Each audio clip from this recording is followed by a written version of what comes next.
interesting to me is if you look at Kerala Blasters. I saw yesterday an article about the new coach, and the first thing he said is we need to the fans. We need to connect to the fans. But that same story was last year, and that same story was that last year before.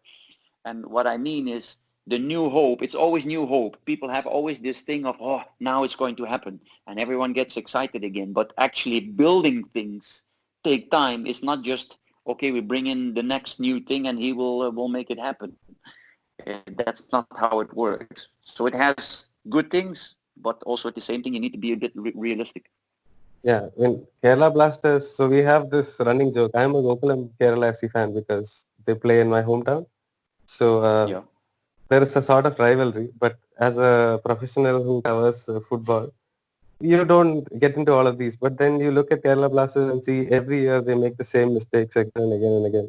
And at some point you'll have to look beyond the coach and the players to see where the mistake is. At least that's where I am coming from.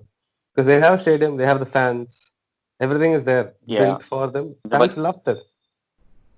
look, if you're a little bit intelligent, if you have a little bit of brains, and I go to the highest level, Manchester United. Manchester United had for 20 years or longer Sir Alex Ferguson. That means this guy for 20 years built a structure, and basically the club was Sir Alex Ferguson. Now suddenly you take out this coach and you bring in a new investor, and the setup of the club, the structure of the club changes. So you go from somebody who always run the club for 20 years to you bring in a coach who doesn't know the club.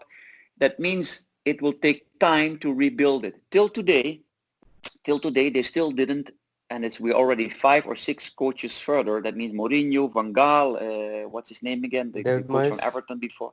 Yes. So and all these coaches are fantastic coaches. They are good coaches. They have proven that with other clubs, but somehow it doesn't work. And if you focus on just that coach that season, you will say he didn't do well and the coach is shit. But that is nonsense. So that means there's a structure behind it. You need to see the bigger picture, that there's a reason why things don't work. And I call them dynamics. There are so many dynamics around the club that people don't see, but they have a huge influence. And that's the same thing with Kerala. Otherwise, in 6 seasons, you don't have 9 coaches. That speaks for itself. Yeah, absolutely, I agree with that.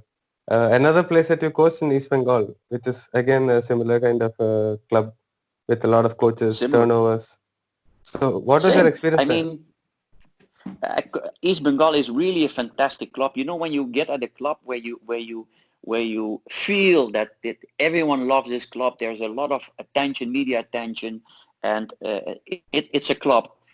But in the last, I don't know how many years, they don't manage to become champion. You cannot just blame the coaches and the players. That is nonsense. So you really need to. You, I have a perfect, fantastic presentation that I have. Basically, the way I look at football is, one, how do you see football? That means which facts, and I'm talking about facts, can you come up with that apply, either you are in India or in England, whatever, which facts apply to a football game that you can analyze football. How do you see the football? And you will see a lot of subjective analysis of football, while I try to find objective ways of analyzing football. Second thing is the forces around a football club. And this is the presentation I was talking about, is that there are more forces around the football club that influence a football team than only the coach and the players. And if you know what those forces are, if you can picture them, and most people can't, even people who run a club, then you get into emotional decision making, and mostly that is always kick the coach out and we move to the next one. But instead of looking what is actually driving a club and what influences we need to have, most clubs don't do that. East Bengal, and there's so many examples, and I don't want to speak bad about any club, but it's just reality. You cannot tell me that if in 10 years, if you have such a fan base, you have just such a beautiful club, you cannot manage to become champion or close to champion, then you're doing something wrong. That cannot just be the coach. It's that simple. Yeah, I agree with you. Because they are The another club. problem and Yeah. the problem is if you're honest about this, if you and with the heart from my heart, I would step into a club to help the club. But if you're critical, many people don't like that because it's always say, yeah, it's the coach or the players, mostly the coach. While the intention is to actually build the club and help the club, and in the end you will pay the price and they kick you out anyway for mistakes that other people make. So how do you deal with this? You are very active on social media, of course. So how do you deal with this negativity, let's say from Kerala fans or Kolkata fans, because they all have certain point of view. I mean, Kerala, I think a large part of them were quite happy to have you and were good to you. But how do you deal with the negative side of it? Because you are blamed despite the decisions being Yeah. considered. Yeah, but that's the part when eventually you get the if you get the chance to build something, eventually a positive result will make those people change. I can't blame supporters for being angry of losing a game, but the better a club communicates to its players to explain things, why, how, and what, the more patient they will be. Eventually, as a coach, you need to bring results, but if you have the structure in place to build something, then the results will come. So if supporters start blaming you for things that, for instance, there are so many times questions are asked in a press conference where I even can't answer. I can't be honest. I can't be straightforward saying what's going on because these things you work out with the club, but in the end you're getting blamed for that and the club doesn't take responsibility on mistakes they made. Yeah, that is difficult. But yeah, in the end, part of the job. Secondly, also, yeah, sometimes supporters who never ever played one little bit of football or have any knowledge about top sport, what it actually means, and blaming you and ranting you. Yeah, that is what it is. And you said I'm very active on social media. It's the reason, especially in India, is because I try to explain without going into deep discussions because I don't think clubs really communicate with supporters that well. And I think that's a very big part of a club that you need to lay out, be transparent on what you're doing because that's how you get understanding.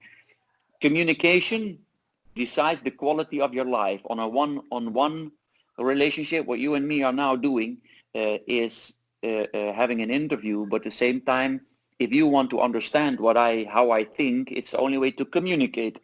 That also means on a bigger scale. If you don't communicate to your supporters in a proper way, you will never get proper results. You don't have to always go into details, but you need to create platforms and do things to make each other understand. Otherwise, you will never get results in anything in life. And between Kolkata and Kerala, just purely on the footballing fans and the support and those kind of things, like what is the difference that you see? Both supporters are very passionate. So if you ask me like what are the differences, yeah, not too much. If you ask me, the only thing is in Kerala I got a little bit longer time than in East Bengal. East Bengal was only a very short period because I came in February and the league was till April or something. So it was after the first ISL. So it was a very short period of time. And to have impact as a coach, you need longer time. But with Kerala, in the end, I feel from what I can see is like maybe 60% of the supporters, maybe more, I don't know, at least show some affiliation with my way of working, and they showed certain respect, so they were happy. I don't think in the history of Kerala, a coach who didn't even qualify was still communicated to that they would love him to stay. I don't think that happened in Kerala, so I think there, yeah, I did something good, I think. Yeah, absolutely. Because I remember looking through the season and sometimes thinking, okay, what is this? It's too many errors from the defense and those kind of things. But at the back of my mind, because of the history, I'm also aware that the management is making a lot of errors there. And I know Yeah, so I keep thinking, okay, sometimes I do get annoyed saying, oh, what is this? Like, how that's can fine. a Chennai game when that ball went over the top and there was this whole, like those mistakes are Yeah, very silly things to make from a okay, defender. but I will give you. You just mentioned, you just said those defensive Errors, error yeah, mistakes. defensive errors. Yeah, but do you know that from all the goals that we got against us, maybe only 3 or 4 goals in total were by defensive mistakes? All the other ones have different reasons. So that means you can make a defensive mistake, but it's an accumulation from a mistake before. And to go back to Chennai, both Chennai games I didn't coach. I was outside Yeah, of you're the outside. team. All games I coach, we didn't, any game we lost, we never lost with more than 1 goal. The 2 games I didn't coach, we lost the 3-1 and 6-3. Just so believe me how frustrated I was. But if we go back to the home game against Chennai, till the 38th minute, Chennai did not create one chance. Till the goalkeeper has the ball in his foot, gives it to Chennai, and scores. So what will people say? They will say, how this coach, I remember even on the But it's not the TV, yeah, coach, that's right? what you It's an get with, individual error. He made the error.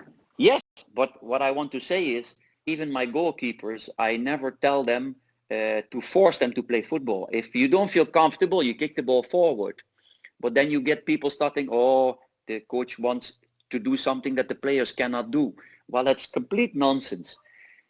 But and at that case, the goalkeeper TP was at that time the goal. His thought process, his mistakes, you can go back to in his career. He made more of those mistakes. I didn't recruit him. So the point is, if you want to implement, I go back to, I will give you an example. Goa has a fantastic goalkeeper who's good in his feet, also with his hand. But last year in the final of the ISL, Beke, he had his header from almost the box of the 16, and he didn't catch the ball because he's too small.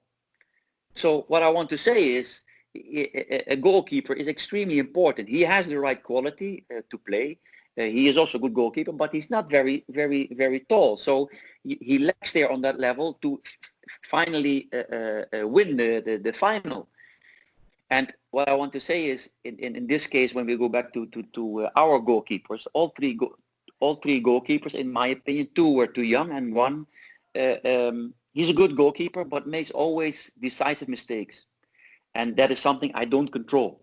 If you ask me to bring a goalkeeper, I bring the one that I would really like. And then people, will blame you as a coach for that. Yeah. So moving slightly away, would it